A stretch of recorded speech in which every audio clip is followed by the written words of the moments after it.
and good evening. I'm Melisa Idris. You're watching The Future is Female. This is the show where we find the extraordinary in every woman. So the Asian Pacific Resource and Research Center for Women, or better known by the acronym Aero, recently launched an initiative to work with policymakers and civil society organizations to improve the lives of women, girls and marginalized groups in Malaysia. It's called the Gender Equity Initiative in Malaysia. And joining us on the show tonight to tell us a little bit more about this initiative, we have Sivananthi Thanenthiran. She is the Executive Director of the regional nonprofit Aero. Siva, welcome to the show. It's good to have you here. Thanks for inviting us. Okay, so before we begin talking about the initiative, I want to know a little bit more about Aero and how it came to be. Is it a Malaysian-based organization? So I think Aero is one of those Malaysian success stories, if you could say that. It was founded by two Malaysian women about 27 years ago. This was in the lead up to the international conferences that the UN was organizing called the International Conference on Population and Development, or which is known as Cairo. So, and of course the Beijing Declaration, Beijing Declaration, which took place in 1995. So the national level NGOs operating throughout the region felt that they needed a regional body which was able to put forth the agenda, the interests, the nuances from the region into these global policy-making documents. Right. So they actually got together and asked for a regional body to be set up, which is what Aero became. I love that. Okay, and part of the work that you're doing is this Gender Equality Initiative project here in Malaysia. It's a 2-year project, right? Yes. And it's a joint venture with the Federation of Reproductive Health Associations Malaysia, also with Justice for Sisters. So tell us a little bit about how this initiative came to be. Yeah, so Malaysia is a middle-income country, and we're aspiring to be an upper middle-income country. And still, there are some of those issues that continue to dog us. And we are, facing issues around adolescent pregnancies. We are facing issues around early and child marriage. So we thought that the Gender Equality Initiative is one way to help bump up our progress with regards to some of these critical issues. Okay. Yeah, and so we work with the Federation of Reproductive Health Associations of Malaysia, which actually has a body at each state level. Okay. And with Justice for Sisters.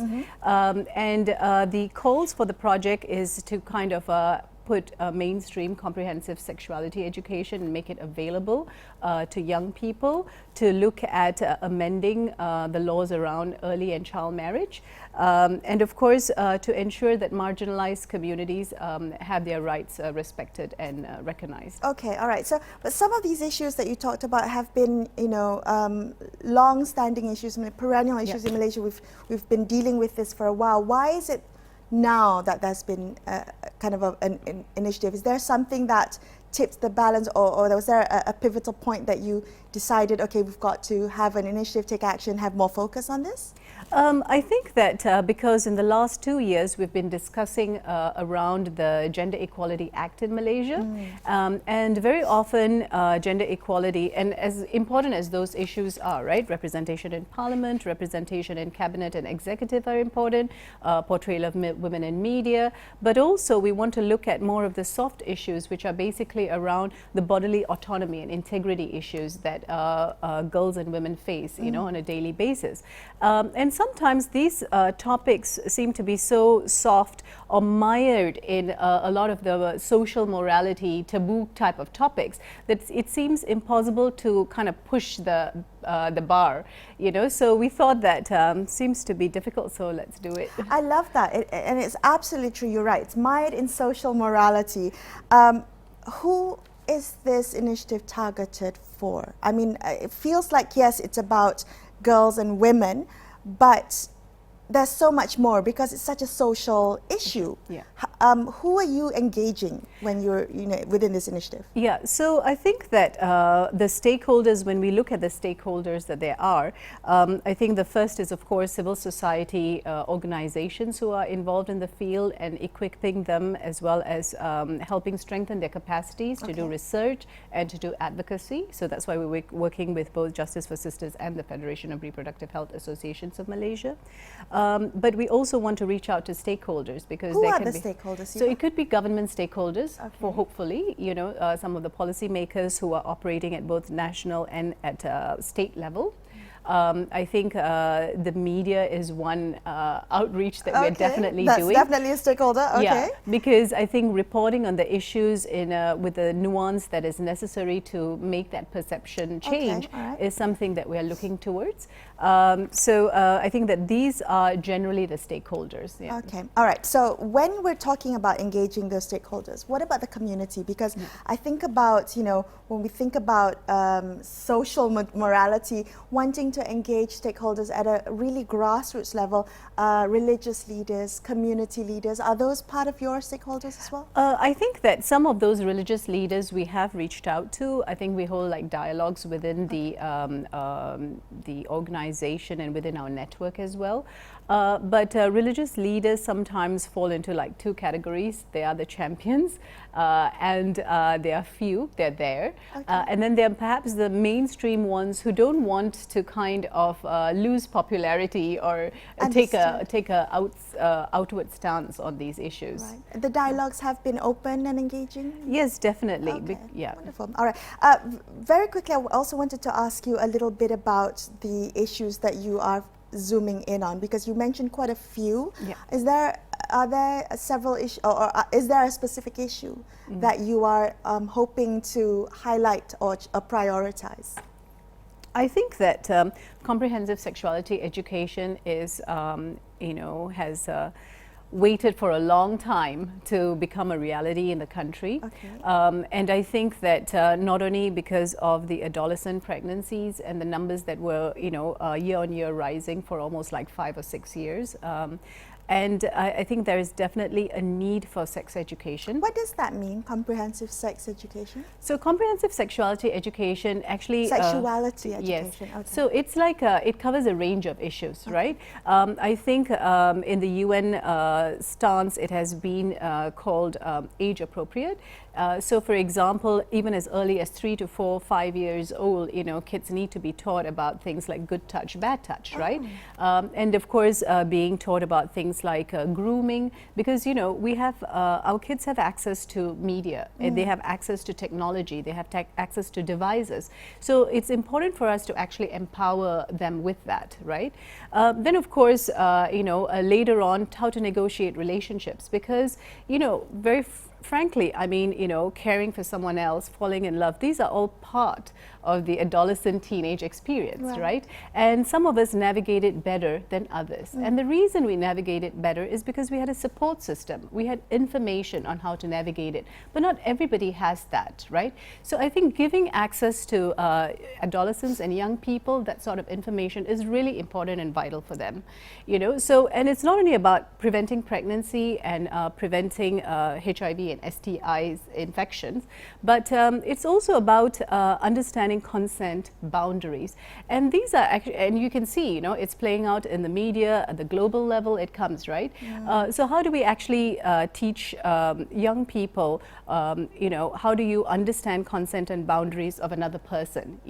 When is something considered harassment and when is it not considered harassment, right? So I think there's a lot of information that our children actually need, because they're not actually going to live only in our house forever and go to school. They will become a citizen of the country and they'll become a global citizen, so kind of navigating those norms becomes really important. Oh wow, that's really fascinating. Can we take a quick break? But I would love to come back to this. We're going to take a quick break. We'll be back with more on The Future's Female. Don't go anywhere. Stay tuned.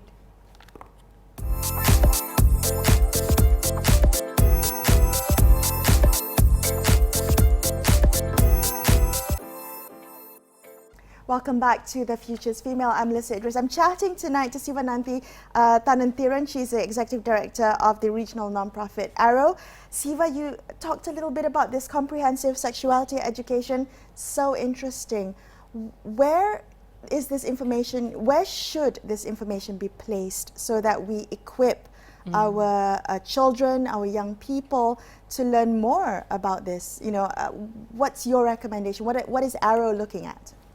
I think that 2 years ago, UNESCO actually came out with global standards. It's called the International Technical Guidance on Comprehensive Sexuality Education. This kind of mandates Ministry of Education to kind of put out comprehensive sexuality education curriculum, which is in accordance with those standards. So very often people say, well, why don't we go into you know, the internet and put videos out there? Yes, there's a lot of information out there. Okay. Some of the parents who are perhaps more progressive, or some of those who have private schools or are actually utilizing some of those videos. Okay, so it's out there on the internet. Yes. So you have to go look for it. That. Okay. Yes, and it may not be accessible to everyone. Correct. Right? So this is why we think that Ministry of Education should really, you know, take a very strong step in order to introduce it to, so to make it available to all students, regardless of, you know, whether they're rural, urban, whether they come from poorer or lower income communities. So we think that that's really Is there anything in the current school curriculum or the syllabus at the moment that talks about consent, good touch, bad touch, about, you know, sexuality? Is there anything at the moment? Yes, I do believe that some of those elements of good touch, bad touch are already there. Okay. But I'm not sure entirely that navigating the issues around consent are there, you know, because of many of the cases that we've clearly heard, right? I mean, for example, gang rapes, you know, or rape of very young girls, or even by their own family members, you know. So clearly that there's not a message that is going through all the way. Any engagement with the Ministry of Education on this? We actually had organized 2 years ago a regional dialogue with almost, I think, 15 to 16 governments from the region on this, and all of the different governments were actually putting forth to us, you know, what are the kind of progress they had made on comprehensive sexuality education. And a Ministry of Education officials from Malaysia were also present there. After that, we had begun some discourse with them, along with many other stakeholders, and you know, I think one of the things that we really wanted to remind everyone is that many of those countries in our region, even countries like Cambodia, you know, Vietnam, China, Mongolia, had made so many steps in order to ensure that their students were getting comprehensive sexuality education. Wow. So we would be like falling behind, you know, and I think that this is something that really appealed to the ministry at that time. Why the apprehension still to adopt this? Actually, you would be surprised, but you know, they have a sex education syllabus that has been sitting on the shelves for almost, like, I think, a decade or more than a decade. Okay. You know, but I think it's you know, the apprehension and the fear that once it goes out to society, it kind of sends a message to society, or the conservatives who are in society, that somehow we're becoming a very liberalized state, you know, and that would make people uncomfortable. But of course, I feel that the best approach is to engage the stakeholders early on, to try to explain exactly what are the contents inside the curriculum, so that there's no misunderstanding, to make parents, you know, at school level part of the process as well, because it's like, you know, parents never had sex education either, right? So they'll be saying like, oh, does my child really need to know that? Right. You know? And I think it's wonderful that you made the distinction between kind of sex education and sexuality education, because it is comprehensive. Very, very nicely done. I mean, we could have a whole show talking about this, which I'm hoping to have you back on to discuss this in depth. But I also wanted to touch on, you know, the topical issue of sexual and reproductive health and rights during COVID, during the lockdown, because really there was a lack of access to healthcare services and preventative tools during the lockdown period. What did Aero observe coming out of MCO now, you know, for the period that we were under lockdown? Yeah, I think that, I mean, we all knew about the fact that they had shut down the hotline for violence, but they quickly put it back up, again. you know, because... And yeah. good for public vigilance as well as social society, right? Yeah. And so... civil society. Yeah, and I think that the other one that was observable, I mean, this is not only in Malaysia, but across the globe, that violence in the home rose, you know. So this was a global phenomena. The second thing was, of course, when we were faced with a pandemic, many of the Ministry of Health had to actually divide into what was considered essential services and non-essential services. And across the world, you'd be surprised that many of the clinics that were shut down were actually family planning clinics, because some of the family planning clinics are run by NGOs themselves, you see. And so that actually put out a gap in the market on whether women were able to access those family planning services. Number of these NGOs were also catering for sex education or creating youth-friendly services or holding the places where youth could have these conversations, you know, about sex and sexuality. And so those also were kind of shut down and affected. Okay. So that was one thing. The other thing that we are seeing, which is quite scary, is that the dropout of girls from schools, you know, which seems to be across the world. This has occurred due to the shutdown of services, and of course the impact of care work, you know, on women. Right. So because suddenly, I mean, I too face this a little bit myself, but I wouldn't put myself in the same situation as many of the other women, is that so women had to, sometimes you had to work from home, you had to work at home, right? And so double burden, isn't exactly. it? And then you had to make sure that all of the meals were now catered for. Previously, you know, your kids ate at canteen or something like that. And then you had to help them with homework. You had to like share technology, you had to share space. So it's really became very difficult for women to navigate this. Well, that was always existing, but I think what the lockdown did was really kind of double that burden, or really deepen that burden. When it comes to, and I wanted to talk about the sexual and reproductive health and rights, because there were so many jokes made offhandedly about a post-MCO baby boom. Yeah. And I feel like those jokes are you know, being made without us truly understanding the consequences, the very real consequences of unintended and unplanned pregnancies on personal lives, on family lives, on society, on the economy. And I wanted to talk to you a little bit about that, because often you know, we don't think about families in poverty who have to deal with you know, unplanned or unintended pregnancies. All of that, the consequence of not being able to access reproductive health services. Yeah, so I think that this is what some of the data shows us, is that you know, they're expecting to see a rise in unintended pregnancies across the globe because of the shutdown on access of family planning services. But it also has these other effects, right? So this means that there might be some who are resorting to unsafe abortions in order to solve their issues. And the second thing is that the maternal mortality ratio will also rise, because you control that by controlling your pregnancy rate as well. And I think that, you know, I find it this one, because sometimes we don't want to talk about, is that we think that violence in the family is just merely physical violence, but some of that violence is actually sexual violence, right? And whether those survivors were actually able to think, okay, I'm now pregnant, where am I going to get my services from, or where is my refuge, you know? Right. So I think that that's also one aspect we need to think about.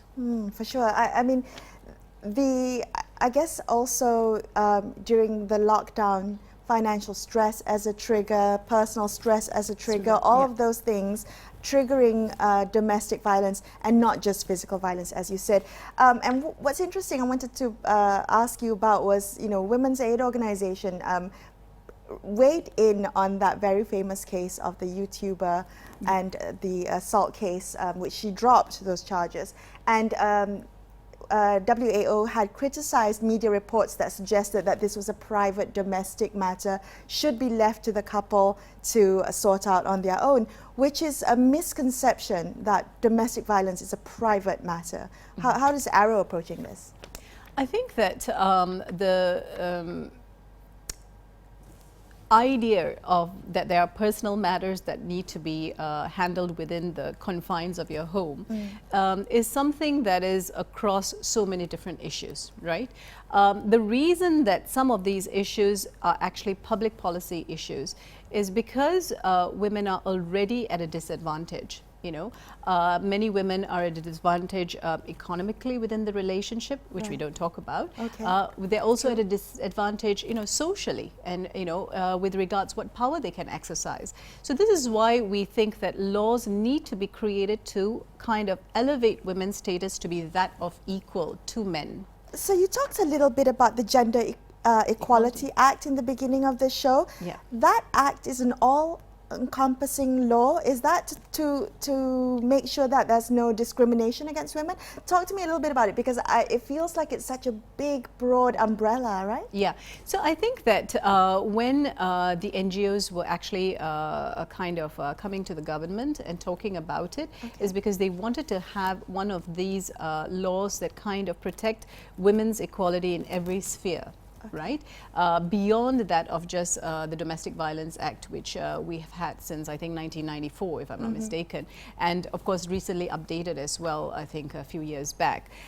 So I think that this is something that the government needs to look at, because women are 50% of their population, and guaranteeing us equality will actually improve the country, you know, economically and socially, right? So I think that this is something that you know, we need to be very cognizant of, and sometimes it's easy for us to say we are equal. It's something that you can say it, but is it the truth? You know, in reality? In reality, we are governed by so many other kind of norms and traditions which kind of hold us back. Well, there are structural barriers. There are, you know, systemic inequalities that that need to be dismantled before we can achieve true equality. While we were talking about the MCO and during the lockdown of the COVID period, I wanted to ask you how that impacted work, CSO's work, or civil society organizations like Aero. How did that stop you from doing the work that you were doing before the lockdown? Yeah, I think that firstly, we saw that many of our partners were hampered in doing their usual work, which is either service provision or capacity building, capacity strengthening at the community level, because you just could not go to those areas, right? So you had to be as confined to your home. The second thing was, of course, a lot of this work is about advocacy. Right? So you need to like meet stakeholders, you need to like be talking to them, and this was also very much limited during the MCO period. The third is data collection. For example, talking to women, doing focus group discussions, or trying to like monitor what is happening on the ground. So it became difficult for NGOs to carry out that particular specific. And that data collection is so important for understanding, you know, the reality on the ground. This whole thing, sorry, you were about to say? And also like for us, like for example, we would do regional and global reporting, right? So you have the Sustainable Development Goals reporting that takes place in Bangkok through the Asia Pacific Forum on Sustainable Development. You have it taking place in New York through the High Level Political Forum. So all of these became online virtual events. So it still happened, but it just, you know, had to move online. And not only that, but then holding your government online in an online forum, or holding government, it's impossible. You know, although it was hard to do previously, but it was seemed to be far more manageable or better. But right now it's like, you know, it's difficult. It's very difficult. And speaking about that, you know, 2020 was really supposed to be that pivotal year where we might see acceleration in the a hopeful realization of gender equality. It was 25 years since the adoption of the Beijing Declaration. Has the pandemic, and I know this is a global problem, has the pandemic caused a setback for championing gender equality? Have we regressed in any way? I think that what has happened was, you know, I mean, you're absolutely right. We were all going to go to Paris and Mexico for generation equality. Year. This is a big year. And I kind of sit on the civil society advisory group to this Generation Equality Forum. But what has happened with the pandemic is that it has really shown the fault lines that exist in our society, right? So the huge inequalities between not only the rich and the middle class and everybody else, right? But also between men and women, right? So not only the rising increases of violence, the inability of women to navigate the economics, you know, because many of the women are caught in situations where they are doing factory work or they're doing those daily waged work, you know, or piecemeal work. Like, for example, you sew one piece of cloth or you sew one garment and you get paid for it. So all of this was gone, you know. So I think that we are really, you know, people think about building back, you know, and we said, well, first we have to ask ourselves, do we really want to build back, or do we want to build a new, something new? You know, so we need to reimagine what society can look for, right? And I'm not sure whether you've read of this donut economics. So a lot of people are looking at and saying, now's the time for us to introduce a sort of economic model in our society which looks at being respectful of the natural boundaries, as well as looking at what can we do in order to bring those who are at the peripheries of society more closer to the center. Well, what a, you know, wonderful thing to talk about. Hopefully there is an opportunity in this crisis. It's been such a pleasure speaking with you. Thank you so much. I've learned so much tonight talking to you in this conversation. Thank you. Thank you, Melissa. That's all the time we have in this episode of The Future is Female. I will be back with you same time next week. Thank you so much for watching. Good night, folks.